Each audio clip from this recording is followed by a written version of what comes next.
11 மாவட்டங்களில் மழைக்கு வாய்ப்பு இருப்பதாக வானிலை மையம் தெரிவித்திருக்கிறது. கூடுதல் விவரங்களை செய்தியாளர் செலினா வழங்க கேட்கலாம். செலினா, மழை தொடர்பாக சென்னை வானிலை ஆய்வு மையம் என்ன தெரிவித்திருக்கிறது? விவரங்கள்.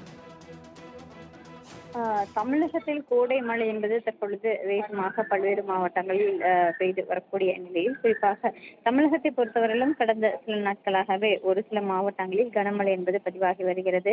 இந்த நிலையில்தான் குறிப்பாக அடுத்து வரக்கூடிய 4 முதல் 5 நாட்கள் வரையிலுமே தமிழகத்தில் ஒரு சில மாவட்டங்களில் கனமழைக்கான வாய்ப்பு இருக்கக்கூடும் என்று வானிலை ஆய்வு மையம் எச்சரிக்கை என்பது விடுக்கப்பட்டிருக்கிறது. குறிப்பாக தென்மேற்கு பருவமழை, அதே போல தெற்கு வங்கக்கடல் பகுதியில் ஒரு சில பகுதிகளில், அந்தமான் கடல் பகுதிகளிலும் அடுத்து வரக்கூடிய 16ஆம் தேதி தொடங்க இருப்பதாக வானிலை ஆய்வு மையம் தெரிவித்திருக்கிறது. தென்மேற்கு வங்கக்கடல் பகுதியில் நிலவக்கூடிய காற்றழுத்த தாழ்வு பகுதி வடக்கு திசையை நோக்கி நகர்ந்து தொடர்ச்சியாக மத்திய மேற்கு வங்கக்கடலோர பகுதியில் நிலை வரக்கூடிய நிலையில் இன்று அது காற்றழுத்த தாழ்வு பகுதியாக, ஆழ்ந்த காற்றழுத்த தாழ்வு பகுதியாக மாறுவதற்கான வாய்ப்பு இருப்பதாக கூறப்பட்டிருக்கிறது.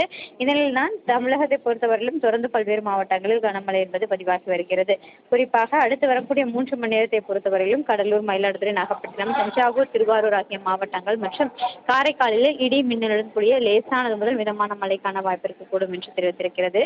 அதே போல சென்னை, செங்கல்பட்டு, திருவள்ளூர், காஞ்சிபுரம், விழுப்புரம் மற்றும் திருவண்ணாமலை ஆகிய மாவட்டங்கள் மற்றும் புதுச்சேரியில் குறிப்பாக லேசானது முதல் மிதமான மழைக்கான வாய்ப்பு இருக்கும் என்று எச்சரிக்கை விடுக்கப்பட்டிருக்கிறது. சென்னையை பொறுத்தவரையிலும் தொடர்ந்து காலையிலிருந்தே வானம் மேகமூட்டத்துடன் காணப்பட்ட நிலையில் குறிப்பாக ஒரு சில பகுதிகளை பொறுத்தவரையிலும் லேசான மழை என்பது பதிவாகி வருகிறது. 11 மாவட்டங்களில் மழைக்கு வாய்ப்பு இருப்பதாக வானிலை மையம் தெரிவித்திருக்கிறது. கூடுதல் விவரங்களை செய்தியாளர் செலினா வழங்க கேட்கலாம். செலினா, மழை தொடர்பாக சென்னை வானிலை ஆய்வு மையம் என்ன தெரிவித்திருக்கிறது? விவரங்கள். தமிழகத்தில் கோடை மழை என்பது தற்பொழுது வேகமாக பல்வேறு மாவட்டங்களில் பெய்து வரக்கூடிய நிலையில், குறிப்பாக தமிழகத்தை பொறுத்தவரையிலும் கடந்த சில நாட்களாகவே ஒரு சில மாவட்டங்களில் கனமழை என்பது பதிவாகி வருகிறது.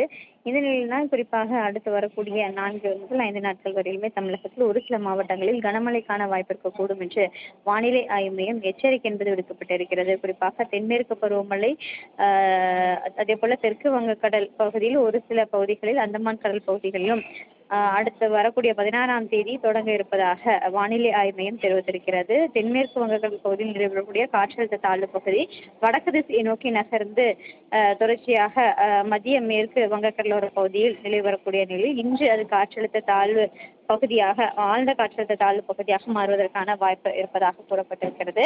இதனில் தான் தமிழகத்தை பொறுத்தவரையிலும் தொடர்ந்து பல்வேறு மாவட்டங்களில் கனமழை என்பது பதிவாகி வருகிறது. குறிப்பாக அடுத்து வரக்கூடிய 3 மணி நேரத்தை பொறுத்தவரையிலும் கடலூர், மயிலாடுதுறை, நாகப்பட்டினம், தஞ்சாவூர், திருவாரூர் ஆகிய மாவட்டங்கள் மற்றும் காரைக்காலில் இடி மின்னலுடன் கூடிய லேசானது முதல் மிதமான மழைக்கான வாய்ப்பு இருக்கக்கூடும் என்று தெரிவித்திருக்கிறது. அதே போல சென்னை, செங்கல்பட்டு, திருவள்ளூர், காஞ்சிபுரம், விழுப்புரம் மற்றும் திருவண்ணாமலை ஆகிய மாவட்டங்கள் மற்றும் புதுச்சேரியில் குறிப்பாக லேசானது முதல் மிதமான மழைக்கான வாய்ப்பு இருக்கும் என்று எச்சரிக்கை விடுக்கப்பட்டிருக்கிறது. சென்னையை பொறுத்தவரையிலும் தொடர்ந்து காலையிலிருந்தே வானம் மேகமூட்டத்துடன் காணப்பட்ட நிலையில் குறிப்பாக ஒரு சில பகுதிகளை பொறுத்தவரையிலும் லேசான மழை என்பது பதிவாகி வருகிறது. இவ்வாறான தகவல்களுக்கு நன்றி செலினா.